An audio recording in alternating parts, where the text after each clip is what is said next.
warahmatullahi wabarakatuh.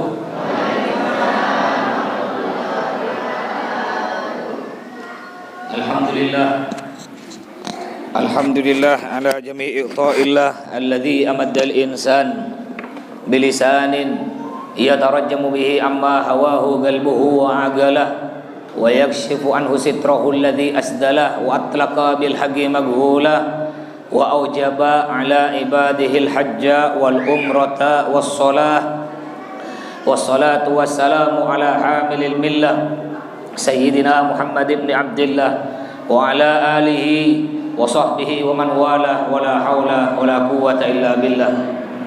Qala Allah Ta'ala fil Qur'anil Karim, a'udzu billahi minasy syaithanir rajim. Bismillahirrahmanirrahim. Subhanalladzi asra bi 'abdihi lailan minal masjidil haram ila al masjidil aqsa alladzi barakna hawlahu linuriyahu min ayatina innahu huwas samiul basir. Wa qala an-nabiy sallallahu alaihi wasallam, as-salatu imaduddin faman aqamaha faqad aqamad-din wa man tarakaha faqad hadamad-din. Amma ba'du. Al-mukarram wal muhtaram yang saya hormati para alim ulama, para kiai, para sesepuh, para tokoh-tokoh masyarakat, bapak-bapak haji, ibu-ibu hajjah, khususnya yang terhormat Al-Ustadz Abdul Rashid, juga yang terhormat Ketua Masjid Baitur Rahman Bapak Herman Maulana beserta Bapak Bendahara yaitu Bapak Haji Badri dan semua jajaran kepengurusan Masjid Baitur Rahman, yang terhormat Bapak Kepala Desa Tebang Kacang yaitu Bapak Sukaryadi, juga yang terhormat Bapak Anggota Dewan DPRD Provinsi Dapil Kuburaya yaitu Bapak Haji Irsan SAGMH, juga yang terhormat Ketua para panitia PHBI perayaan Hari Besar Islam Isra Mi'raj Nabi Muhammad sallallahu alaihi wasallam, para ketua RT, ketua RW, kepala dusun, para undangan, hadirin hadirat yang semoga kita yang hadir di sini dan yang mendengarkan ceramah ini selalu mendapatkan berkah dan rahmat dari Allah Subhanahu wa taala. Pertama-tama marilah kita panjatkan puja puji syukur kita kehadirat Allah yang telah melimpahkan rahmat, nikmat, taufik, hidayah dan inayahnya kepada kita.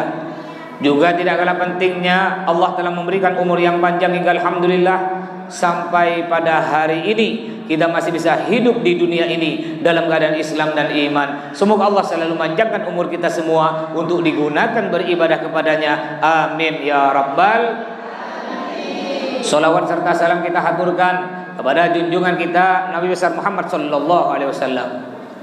Hadirin hadirat Bapak Ibu rahimakumullah, kata pepatah tak kenal maka tak sayang. Kebetulan saya pertama kali ceramah di kampung sini. Kalau kampung lain insya Allah ada berapa kampung saya pernah. Parit Punggor, Parit Zakia, juga di rumah beliau nih Ustadz Abdul Rashid, juga di rumahnya Pak Anggota Dewan Ustadz Haji Irsyani juga pernah. Insya Allah minggu depan ada jadwal juga di Tebang Kacang tapi Parit Bakti Suci, masjidnya Ustadz Karimullah. Alhamdulillah pertama kali nyampe di kampung Tebang Kacang ini. Tebang Kacang apa namanya? Hilir. Tebang Kacang Hilir. Kata orang tak kenal maka tak sayang. Nah, kenalkan nama saya Autoillah. Tapi kalau di media sosial di Kota Pontianak lebih dikenal dengan Ustadz Sahrukan. Nah, istri saya Bu namanya Ustazah Sahrini. Udah kenal kan? Nah, baik.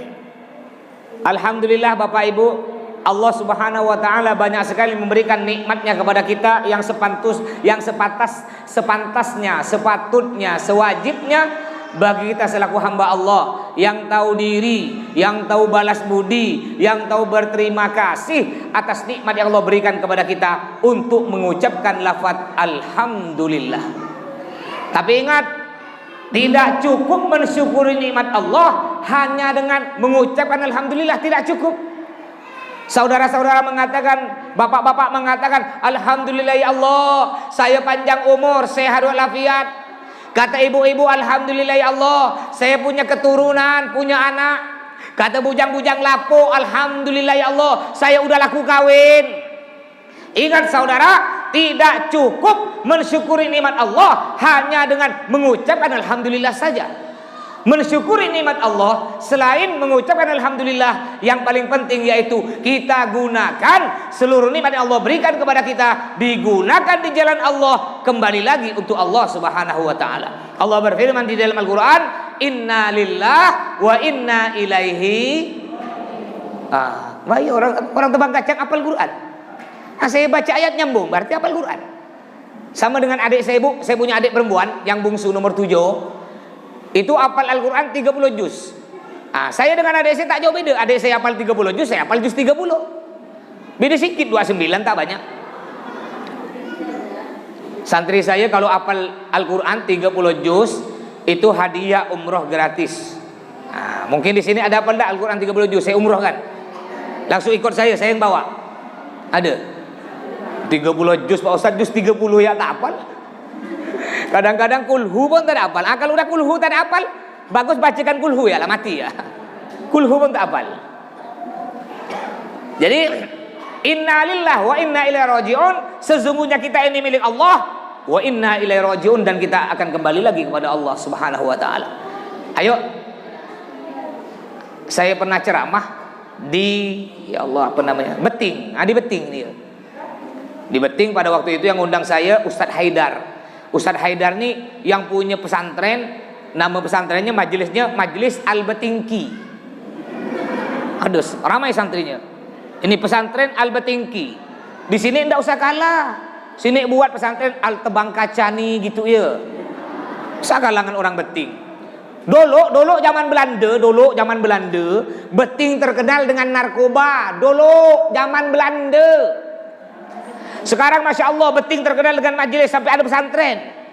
Bahkan narkoba di kota Pontianak tidak terlalu terkenal. Sekarang narkoba udah masuk kampung-kampung. Tidak tahu sini masuk ke narkoba nih. Belum. Mudah-mudahan kampung Tebang Kacang oleh Allah diselamatkan dari narkoba. Saya tanya Bapak Ibu, boleh tidak kita mengkonsumsi narkoba? Yang muda-muda, boleh tidak kita mengkonsumsi narkoba? Kata siapa tak boleh? Boleh. Makanya kalau dengarkan ceramah tuh, dengarkan ceramah jangan dengar separuh langsung balik. Asal dengar Pak Ustadz, kata Pak Ustadz konsumsi narkoba boleh, ngambil motor ngebut boleh, kata. Tunggu lo selesaikan lo nih cara ceramah nih. Maksud saya narkoba di sini boleh, nasi goreng, kokorket, bakwan boleh. Kalau narkoba yang segram 2 gram, sabu-sabu tak boleh, haram. Jadi inna lillah wa inna ilaihi rajiun, artinya sesungguhnya kita ini milik Allah, wa inna ilaihi rajiun, dan kita akan kembali lagi kepada Allah. Jadi pada waktu itu saya ceramah di Beting. Ada sekitar 4 tahun yang lalu. Saya tanya warga Beting, "Hei warga Beting, apa arti inna lillah wa inna ilaihi rajiun?" Nggak ada bisa jawab Pak Bu. Tiba-tiba ada budak ngangkat tangan. Saya kira dia pintar bisa jawab, rupanya mabuk. "Pak Ustadz mau saya jawab?" Sila. Apa artinya? Innalillah Pak Ustadz artinya ada orang mati. Kalau ada innalillah dibaca pasti ada orang mati. Padahal arti innalillah sesungguhnya kita ini milik Allah, wa inna ilaihi rajiun, dan kita akan kembali lagi kepada Allah, alias isdet, meninggal dunia. Oleh karena itu, mumpung kita masih hidup, panjang umur, sehat walafiat, mari gunakan seluruh nikmat yang Allah berikan kepada kita, digunakan di jalan Allah, kembali lagi untuk Allah Subhanahu wa taala. Di dalam ayat yang lain Allah berfirman, A'udzubillahi minasyaitonir rajim. La in syakartum la azidannakum wa la in kafartum inna adzabi lasyadid. Yang artinya la in syakartum la azidannakum. Jika kalian mensyukuri nikmatku, kata Allah, la azidannakum, pasti akan aku tambahkan nikmatku. Diberi harta, gunakan harta di jalan Allah. Nyumbang masjid, nyumbang surau, nyumbang bersedekah ke fakir miskin, anak-anak yatim, janda-janda tua, orang-orang jompo yang masih membutuhkan uluran tangan kita. Jadi kata Allah, kalau pingin cepat kaya, banyak sedekah. Kalau pingin cepat naik pangkat, banyak sedekah. Jadi Pak Haji Nursan, sekarang kan DPR baru provinsi kan? Kalau pingin cepat naik DPR RI, banyak sedekah. Tak cukup 40 juta, mahal, 500 juta. Beliau ini udah biasa, beliau kadang-kadang saya ikut mobil beliau, ceramah ikutkan saya ikut beliau nih. Insyaallah katanya jalan masih rusak sini ya. Dari dulu kan pertama kali bupati Pak Muda ya. Pertama kali yang jadi kan Pak Muda. Masih rosak deh. Udah Pak Muda, Pak Tua. Masih rosak. Sekarang Pak Muda lagi. Masih rosak. Ah, udah parah agak budak nih. Udah ganti budak kecil lah jadi bupati. Ya. Jangan salahkan, mohon maaf, anggaran tak cukup. Sekarang nih corona budak, duit tak cukup. Ngerti? Corona nih bahaya, tapi ada yang lebih bahaya dari corona, Bu. Ada. Yang lebih bahaya dari corona, Bu, yang bisa merebut suami ibu, namanya Marcona dan Marlena. Kalau kena virus Marcona, hilang suami ibu tuh. Aku tahu budak-budak yang pakai masker nih. Saya tahu, ibu biasa ke Pontianak pakai masker. Bukan takut corona, takut 2,5. Betul lah Bu? Daripada kena 2,5 kata. Maaf Pak Bu ya, saya kalau ceramah nih suka gurau ya. Biar tidak ngantuk Pak. Kalau ngantuk bukan dapat ilmu, dapat air liau 1 gelas. Ya kalau air liau burung walet punya Pak Haji Badri 1 kilo berapa juta? Paling 15 juta ya. Kalau air liau Bapak Ibu sekilo, siapa nak beli? Makanya kalau ingin bertambah harta kita, keberkahan kita, pangkat kita, gunakan harta kita di jalan Allah. Tambah banyak sedekah, tambah diganti oleh Allah pahala kita. Mohon maaf, banyak orang sekarang mohon maaf, tambah kaya bukan tambah baik, tambah kaya bukan tambah dermawan. Banyak orang sekarang tambah kaya tambah masin. Nah, betul kata, berarti banyak orang masin sini. Nah, mau tahu tak tanda orang masin? Kata datuk-datuk kita zaman dulu, tanda orang masin tengkuk masuk ke dalam. Ah, coba kau pegang. Ah, dipegang betul, bodoh, dipegang betul pula. Kata datuk kita zaman dulu, tanda orang masin tengkuk masuk ke dalam. Tapi saya punya kawan, tengkuk jembol keluar, masin naudzubillah. Jadi tak ada menjamin, guys. Ini mohon maaf, banyak orang sekarang tambah kaya bukan tambah baik. Kenapa? Karena penyakit orang kaya ini 2 Pak Bu. Penyakit orang kaya 2. Sombong, masin. Nah, betul lagi. Banyak di sini masin nih. Itu penyakit orang kaya yang pertama, sombong. Biasa ibu-ibu mohon maaf Bu. Mentang-mentang kaya, punya gelang emas 20 butik, baru balik jadi TKW dari Arab Saudi. Dipakai acara Isra Mi'raj di masjid, dipakai gelang emas 20. Sebelah kanan 10, sebelah kiri 10. Kalau jalan kayak pramuka begini. Tadi ada bagi nasi bungkus, kali diangkat dia. Aku belum dapat nah, kata dia. Bukan orang sini, orang Sungai Jawi tempat saya. Mentang-mentang kalung emas besar 1 genggam, sikit-sikit kerudung dibuka. Aduh, panas masjid ya, panas.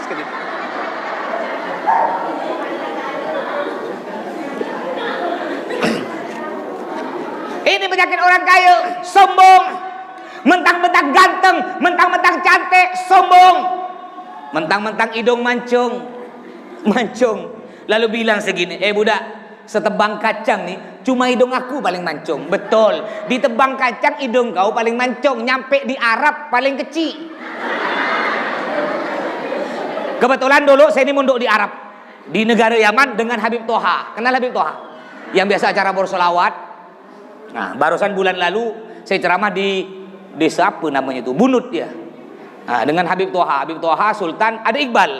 Nah, Iqbal Dewan tuh ada di situ tuh. Nah, masih ada di YouTube-nya. Lihat di YouTube saya, Ponpes Al Jihad Pontianak atau ceramah Ustadz Sahrukan. Silahkan ya, di subscribe, share and like. Kata budak sekarang, halo guys, gimana kabarnya guys?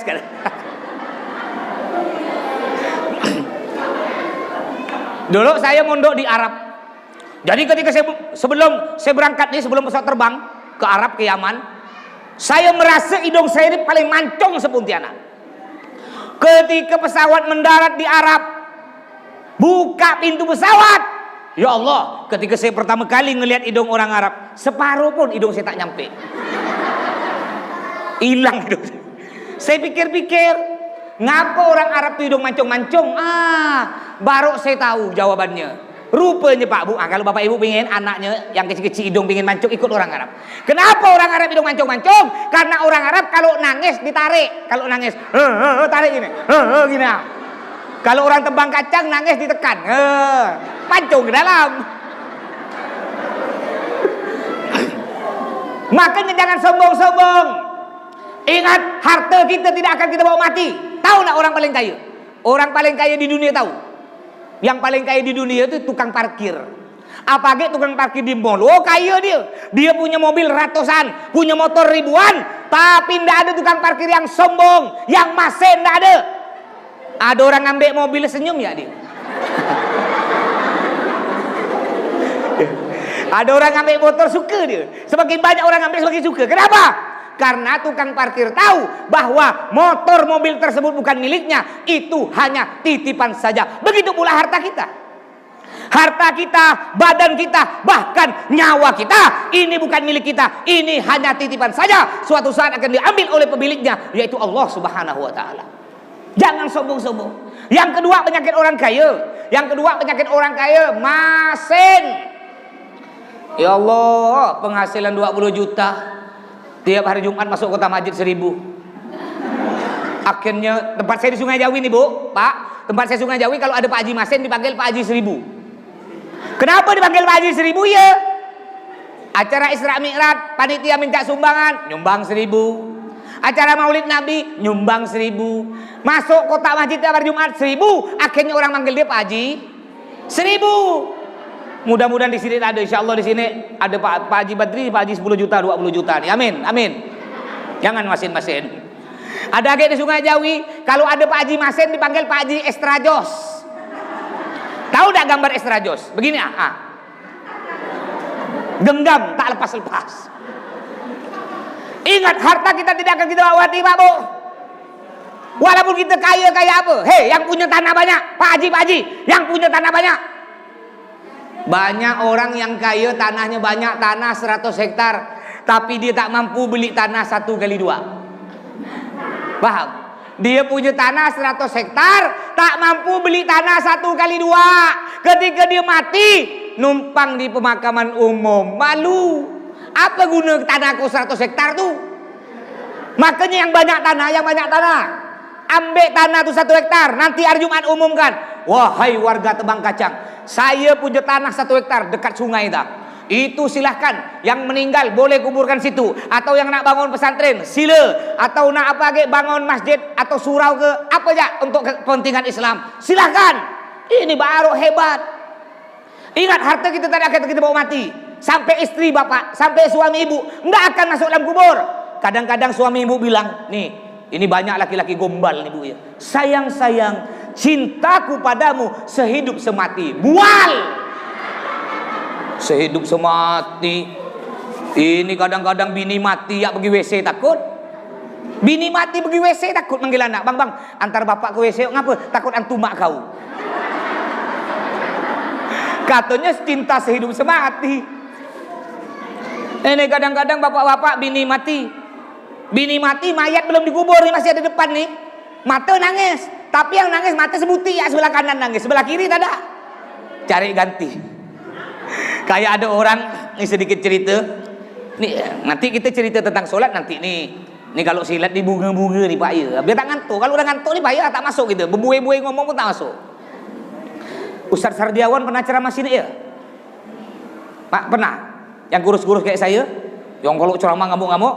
Nah, itu kawan saya itu. Beliau wakabid dakwah, wakabid hisbah FPI. Saya dulu wakabid dakwah di FPI. Ya, sama-sama suka ngamuk tuh ya. Sampai apa tadi tuh ceritanya tuh? Nah, jadi ada seorang istri Bu meninggal sakit keras. Hampir meninggal dunia, istrinya berpesan pada suaminya, "Bang, kalau nanti aku mati, Bang, Abang boleh kawin lagi. Tapi nunggu kuburan aku kering." Siap. Akhirnya mati tuh bini. Ya, istrinya meninggal, masya Allah suaminya Bu Pak, tiap hari ngipas kuburan bini. Dikira orang kampung kira, masya Allah ini suami sayang bini. Tapi ada kawannya lewat, kawan dia nih tahu akal busuk dia nih, dibagikan. Kau tak usah nak butakan aku. Kau nih ngipas kubur bini kau, bukan kau sayang bini, pasti ada udang di balik bakwan. Oh iya betul. Ketika bini aku sakit keras, hampir meninggal dunia, dia bilang gini, "Bang, abang boleh kawin lagi kalau aku mati, tapi nunggu kuburan aku kering. Makanya aku kipas biar cepat kering." Saking nak kawin lagi, biar cepat kering dikipas. Tapi bapak tak usah lah pak, istri cukup satu pak, usah banyak-banyak pak. Ya ngerti pak? Bu, istri cukup berapa bu? Istri cukup satu sama banyak-banyak. Satu di Kuburaya, satu di Pontianak, satu di Singkawang, satu di Ketapang. Satu ya, usah banyak-banyak. Sama tak beri. Ini penyakit orang kaya. Masen naudzubillah. Penghasilan 10 juta. Ya Allah, tiap Jumat nyumbang ke masjid 1.000 rupiah. Udah nyumbang 1.000, tak tahu malu. Banyak amat minta-minta pada Allah. Yang nyumbang 1.000 tak tahu malu. Berdoa banyak amat. Ya Allah, jadikan saya orang paling kaya se-Kuburaya. Ya Allah, tahun depan saya naik haji ke Mekah. Pak Bu, kalau cuma nyumbang 1.000 tak nyampe ke Mekah, nyampe Bandara Supadio balik lagi. Gimana 1.000 nak nyampe ke Mekah? Kenapa? Karena Nabi bersabda, "Mana qasamalun min shadaqatin bal yasdad bal yasdad bal yasdad." Yang artinya tidak akan berkurang harta kita karena sering bersedekah, pasti akan bertambah, pasti akan bertambah, pasti akan bertambah. Sampai 3 kali Nabi mengatakan, orang yang sering bersedekah pasti akan bertambah kaya. Sebab bersedekah nih Pak Bu, kayak kita mancing di laut. Kayak kita mancing di laut. Kalau kita, ini ada laut situ tuh. Nah, kalau kita mancing pakai umpan ikan teri, dapat ikan kembung. Mancing pakai umpan kembung, dapat tongkol. Mancing pakai umpan tongkol, dapat ikan paus. Ini tak ada. Mancing pakai umpan ikan teri, pingin dapat ikan paus. Mana ikan paus nampak ikan teri terlalu kecil. Begitu pula kita, penghasilan sebulan 10 juta. Nyumbang ke masjid 1.000 rupiah, pingin nak dikabul doa, mana bisa? Ini kadang-kadang udahlah nyumbang 1.000, ya datang ke masjid belakangan, bawa sendal orang, nyumbang 1.000 lagi. Sampai saya ceramah sendal saya 2 kali hilang pak. Saya tak mau lagi kalau ceramah pakai sendal bagus, saya pakai sendal jepit tuh. Tak mau lagi saya. Saya pernah ceramah di Bunggor. Nah ini cerita sendal hilang nih, biar tak hilang lagi. Saya pernah ceramah di Bunggor. Pakai sendal merek Nickerman, harga kurang lebih 300. Diberi hadiah lebaran oleh salah satu santri saya. Berangkat ceramah ke Bunggor.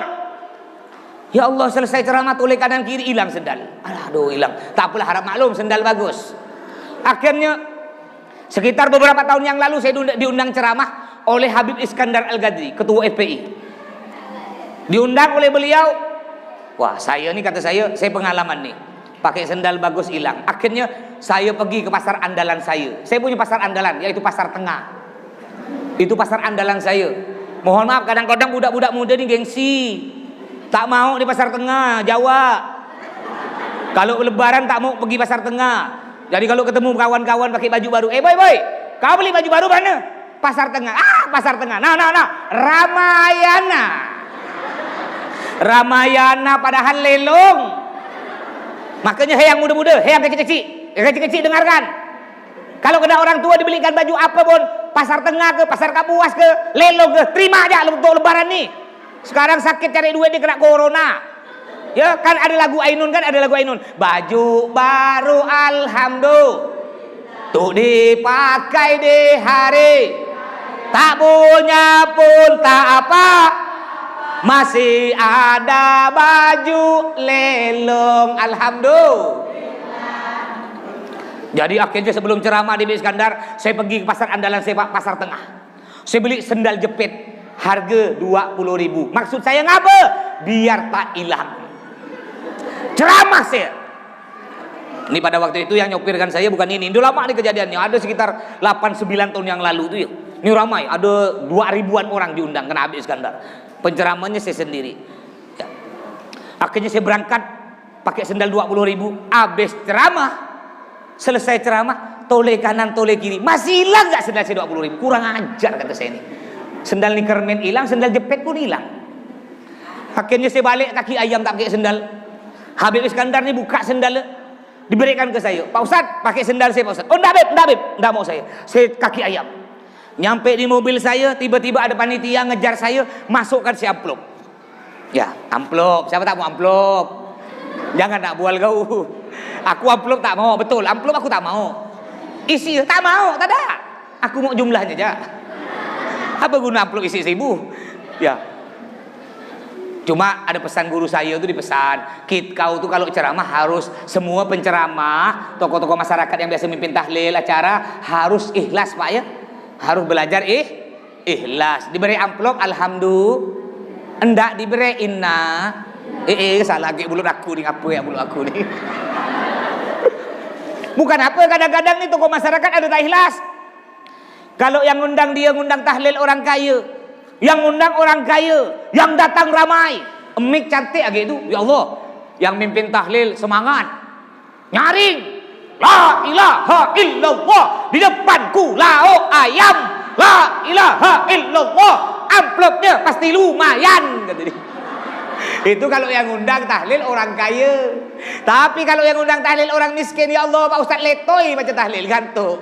La ilaha illallah, di depanku ubi kayu. La ilaha illallah, amplopnya pasti 5.000. Akhirnya saya naik mobil saya Pak, tak pakai sendal, kaki ayam. Ada salah satu panitia, bukan Habib Iskandar, panitia ngejar saya, dimasukkan amplop di kocek saya. Ya, saya bilang makasih. Ayo jalan, langsung kata sopir saya. Pada waktu itu yang nyopirkan saya nih kawan saya, sama-sama mondok di luar. Masih ada orangnya.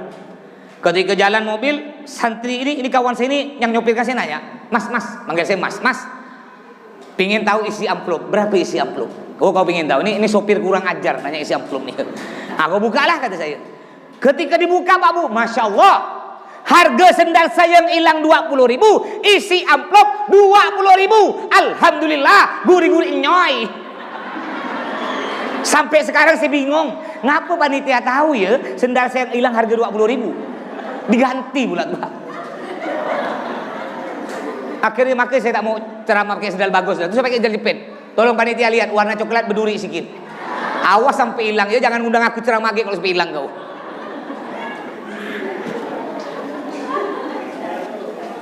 Terus jadi penyakit orang kaya ini dua, sombong, masin.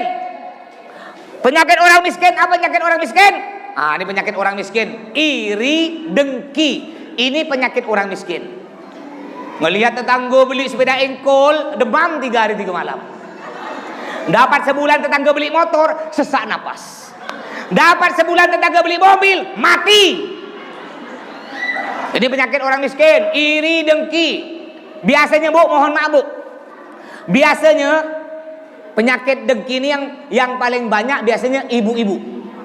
Penyakit iri dengki biasanya paling banyak ibu-ibu. Enggak semua Bu, enggak semua. Kebanyakan, enggak semua. Saya enggak bilang semua, jangan marah ya. Enggak semua, kebanyakan.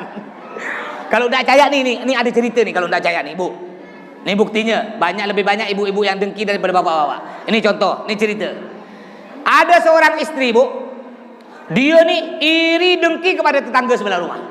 Kalau tetangga sebelah rumah Pak beli barang, ibu ini tak mau kalah. Dia harus beli barang lebih bagus, lebih banyak dari tetangga sebelah rumah. Suatu hari Bu, tetangga sebelah rumah beli kulkas 4 pintu. Ada tuh. Kan cenceng cerita lah. Mulut siapa? Bukan aku lah. Aku nak cerita. Jadi suatu hari Bu, ini contoh nih dengki ya, jangan kita ikut ini. Suatu hari tetangga sebelah rumah beli kulkas 4 pintu. Ibu dengki tak mau kalah. Dia lapor pada suami, Bang, kita tak boleh kalah dengan tetangga. Tetangga sebelah rumah beli kulkas 4 pintu. Abang harus beli karena ada kulkas 6 pintu. Oke, besok cari di pasar Kapuas. Ini kebetulan suaminya nih mampu, dermawan, baik. Kadang-kadang Bu ada suami mampu, masen. Ada tak Bu?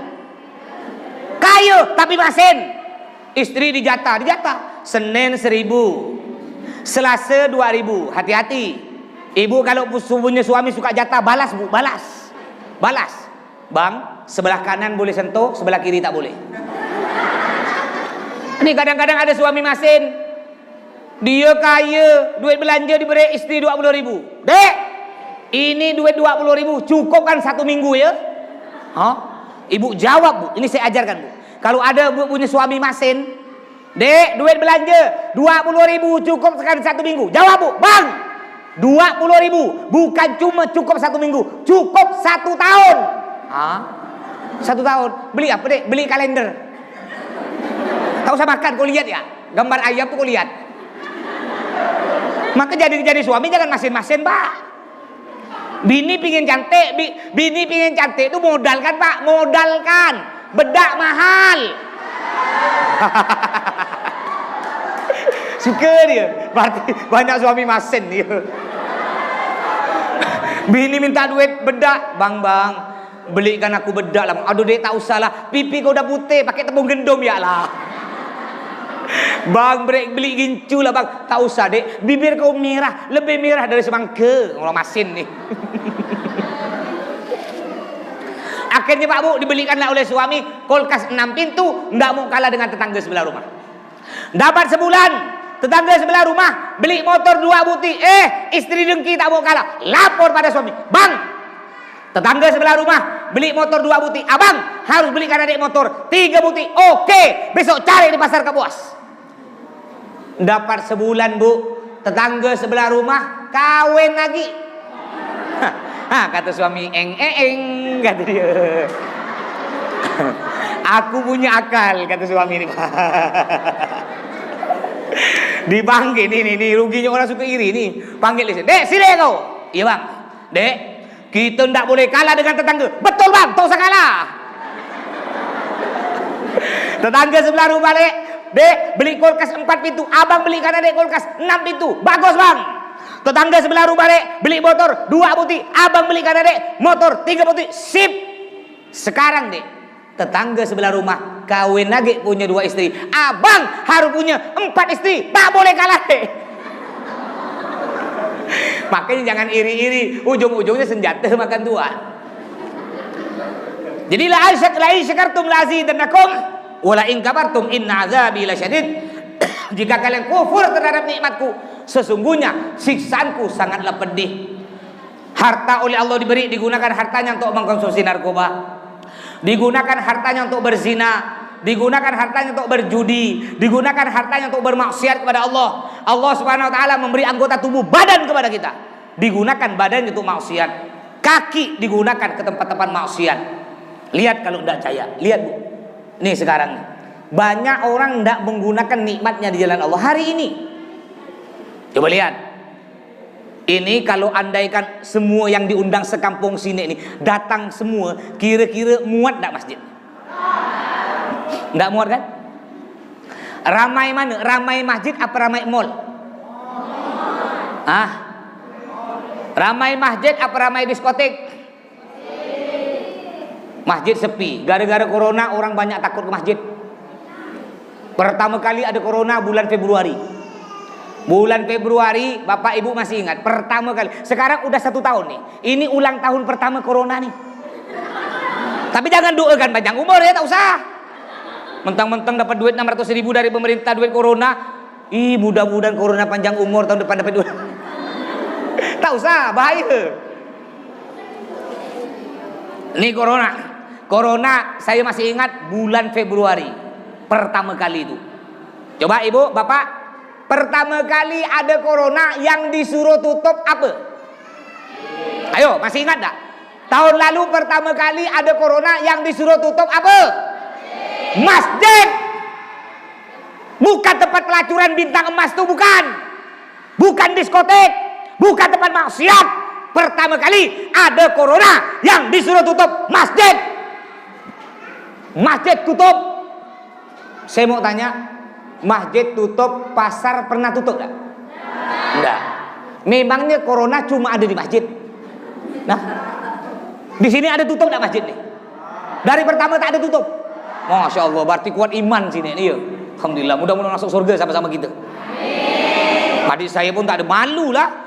Masjid kami, Masjid Al-Falah depan Antonius tahu, yang besar tuh, udah pinggir jalan raya, ngumpul dengan pasar, tak ada tutup. Ini masa masjid kampung tutup, malu ya. Tapi ada gak masjid kampung tutup? Jauh dari kerumunan lah. Ini masjid tutup, sampai-sampai sholat jaga jarak.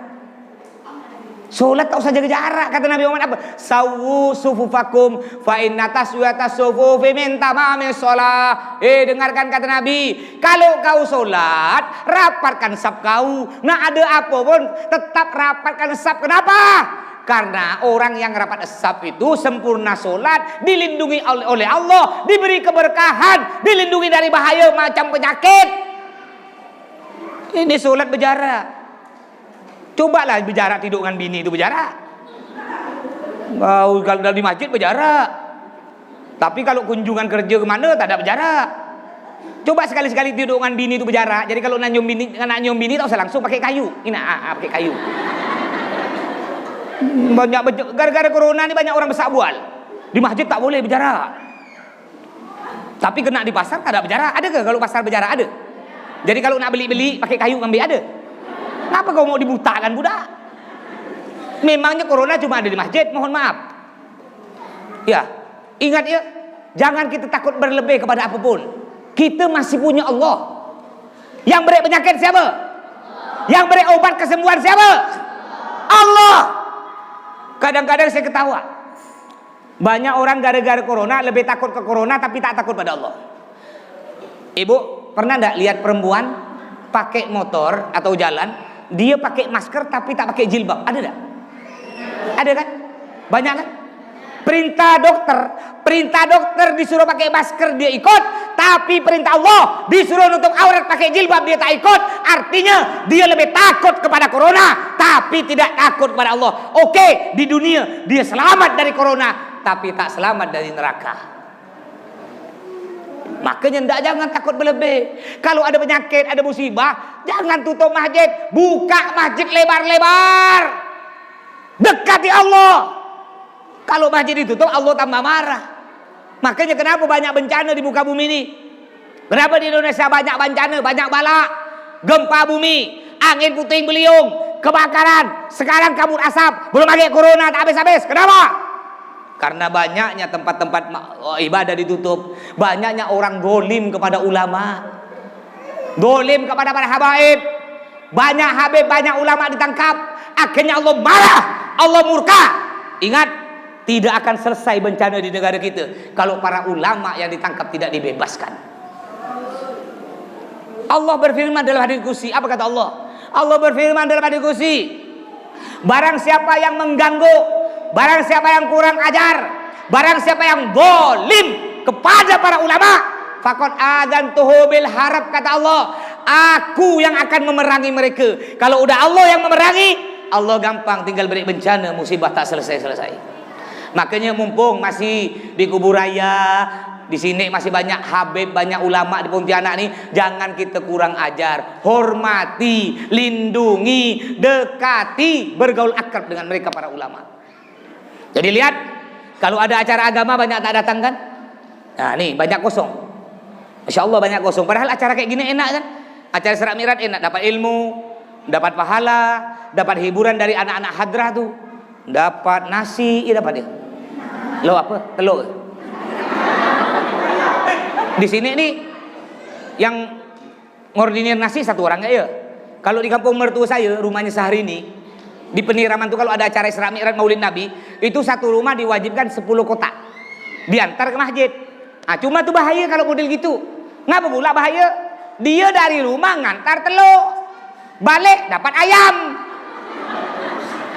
Sekali yang bawa telur, buka ke rumah jadi ayam, dia bilang gini, alhamdulillah telur aku udah netas, katanya. Kalau di sini tak ada ya, satu orang ngordinir dia. Jangan sama. Makanya saya ajarkan panitia Haji Badri, ya Pak Herman, ya semua panitia sini, termasuk juga Bang Helmi. Masya Allah Bang Helmi nyampe ke rumah saya ya, yang undang saya nyampe ke rumah beliau tuh, jauh-jauh dari sini. Ya, saya ajarkan panitia, lain kali kalau mengadakan acara, biar yang datang ramai. Saya jamin yang datang bukan cuma 300 orang nih, saya jamin ke depannya bisa datang 10.000 orang. Caranya gampang, modal tidak besar modal, cukup duit 50.000 bisa datangkan orang 10.000 di masjid ini. Caranya bagaimana? Gampang nih saya ajarkan, dengarkan betul-betul panitia tuh. Caranya gini duit 50.000 tuh belikan baleho. Dapat 3 meter. Baleho kan kurang lebih 12.000 semeter. Dapat 3 meter baleho.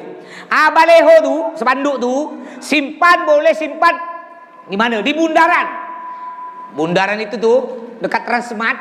Nah, tadi saya lewat situ. Simpan di situ. Tulisannya, yang paling penting ini tulisan. Tulisannya beginilah. Hadirilah acara Isra Mi'raj di Masjid Baitur Rahmat Tebang Kacang. Penceramah Ustadz Athoillah didampingi Ridho Roma, Syahrini dan Syahrukan. Dari Ketapang pun datang, betul lah? Ini kena ada acara pengajian macam-macam, tak datang alasan sakit perut lah, nak beranak lah, macam-macam. Kena acara dangdut, acara orkes ramai. Makanya ayo, jika kita ingin senang bahagia keluarga kita, hadir acara seperti ini. Makanya di sini saya akan membahas, mau dilanjut ke? Jam 10 ini sampai jam berapa batasnya nih? Biasa kalau mulai sebelum zuhur, biasa sampai azan zuhur. Azan zuhur 2 jam. Ya udah kita sampai azan zuhur. Nanti sholat zuhur berjamaah. Mau? Oh, aku tak mau. Aku masih ada undangan lagi nih. Makanya kalau ingin bahagia dunia akhirat, apa kata Nabi Muhammad? Arbaun min sa'adatil mar'i. Yang artinya 4 perkara yang membuat seseorang beruntung bahagia. Bapak Ibu, kalau ingin bahagia dunia akhirat, Bapak Ibu kita semua harus memiliki 4 perkara. Kurang dari 1, tidak akan bahagia hidup kita. Yang pertama apa? Antakuna zaujatuhu muwafiqah. Ibu jika ingin bahagia,